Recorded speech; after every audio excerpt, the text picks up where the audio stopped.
All right, let's dive right in. What if I told you that the most powerful and maybe the most dangerous person in any room isn't the one who's grinding 24/7?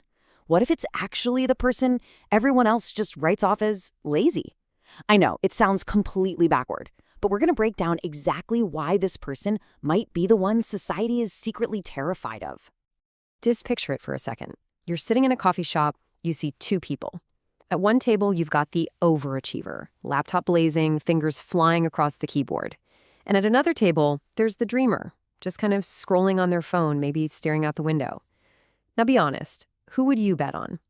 Our entire culture has programmed us to point at the busy one, every single time. But maybe we should hold that thought. So let's give them names. You've got Sarah, who's busy optimizing her calendar and updating her LinkedIn profile. She is performing productivity. And then you have Mike. To the outside world, Mike is doing absolutely nothing.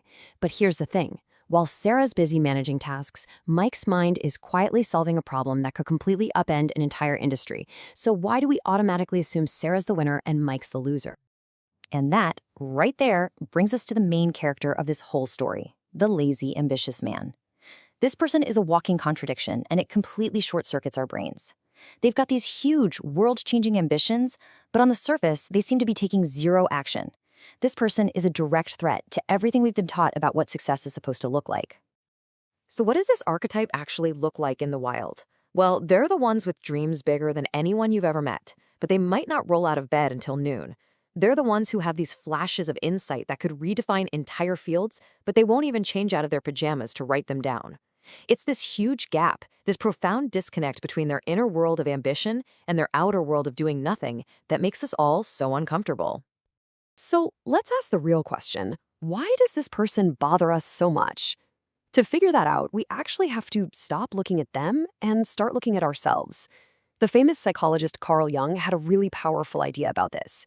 He'd say our fear isn't really about them at all. It's about us. It's about a deep, deep anxiety in our culture around productivity and our own self-worth. Jung called this concept the shadow. It's basically all the parts of ourselves that we push down, that we're terrified to even acknowledge exist. And in our modern hustle culture, the biggest, darkest shadow of all is the fear of being seen as lazy, of being seen as unproductive or worthless. We've learned to equate being busy with being worthy and being still with being a failure. And this really gets to the heart of it. It's all about the performance of productivity.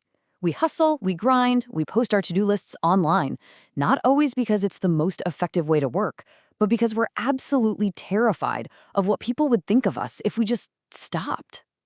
The lazy, ambitious man doesn't have that guilt. He doesn't feel that pressure. And that's what's so unnerving. He exposes our hustle for the performance it often is. This quote from Jung is the perfect way to look at this. He would say that when you see someone who seems lazy but is still ambitious and it irritates you, that feeling is a mirror. What is it showing you about yourself? Is it that they aren't playing by the same exhausting rules you feel forced to follow? Is it that they aren't treating life like a problem that can be solved with a better time management app? Okay, so if it's not actually laziness, then what in the world is going on in their head? This is where we get to their hidden superpower. It turns out that while they look like they're doing nothing, their mind is actually engaged in one of the most powerful creative processes that exists. Here's something the productivity gurus will never tell you. Jung knew that real creativity, the kind that truly changes the world, doesn't come from forcing it or from grinding it out. It comes from what he called the play instinct. It comes from a place of genuine curiosity and inner necessity. The truly creative mind doesn't set smart goals, it plays. And if you look back, history is just littered with examples of this. Einstein's theory of relativity, it famously came to him while he was daydreaming. Nikola Tesla, he would visualize his inventions fully formed during his evening walks. Even Jung himself had his biggest psychological breakthroughs during long periods of what anyone else would have called unproductive solitude. What looked like laziness on the outside was actually deep, critical incubation on the inside. Jung actually gave this process a name: active imagination. It's that state of mind where your conscious, logical, analytical brain finally takes a back seat and allows your massive unconscious mind to do its thing, to process everything and serve up its insights. But here's the catch. You can't force it. You can't put active imagination on your Google Calendar from 2 to 3 p.m. It has its own rhythm, and that is precisely why our control-obsessed society is so afraid of it. So now, let's zoom out to the bigger picture. Because this isn't just about one person's work habits. This is about a fundamental threat to the entire system we live in. This archetype is dangerous, not because they're lazy, but because they are independent in a way that systems simply cannot control. Our whole world, from school to the 9-to-5 grind, is built on compliance. We're taught from day one to follow the instructions, check the boxes, do what we're told. The lazy, ambitious man looks at this entire structure and asks the single most dangerous question you can ask. Why? Why are we doing it this way? And you know what? A lot of the time, nobody has a very good answer. And right here, this is the real conflict. The system demands constant anxiety and hustle. He operates with ambition, but without the anxiety. The system demands constant performance. He trusts in patient, deep processing. He is living proof that there's another way to exist, a way that doesn't require you to sacrifice your soul for a goal. And if he's right, well, that suggests that millions of us are suffering for absolutely no reason. This is the core of his power. It's all in this quote. While everybody else is looking outside for permission, for validation, for the next step on the ladder, he's looking inside. He isn't just dreaming of success in the way the world defines it. He's awakening to his own rhythm, his own potential. Okay, so let's make this personal for a minute.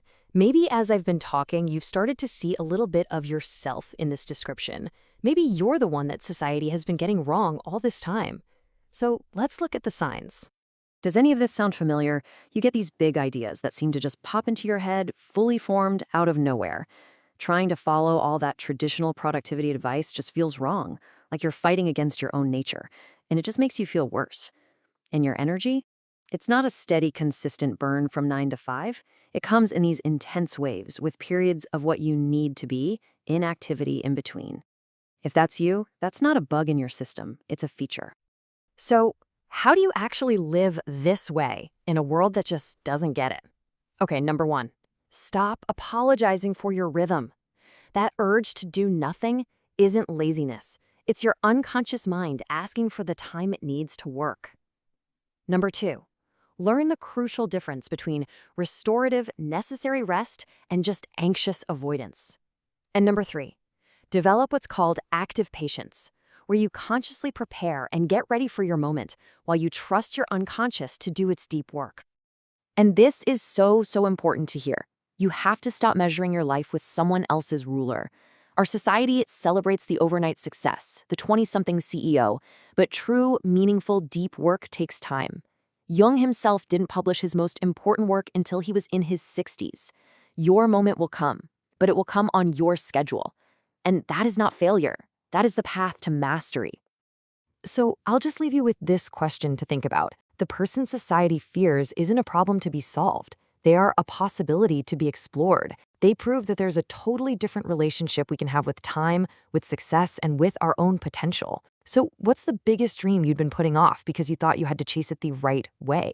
Maybe, just maybe, it's time to start trusting your own rhythm instead.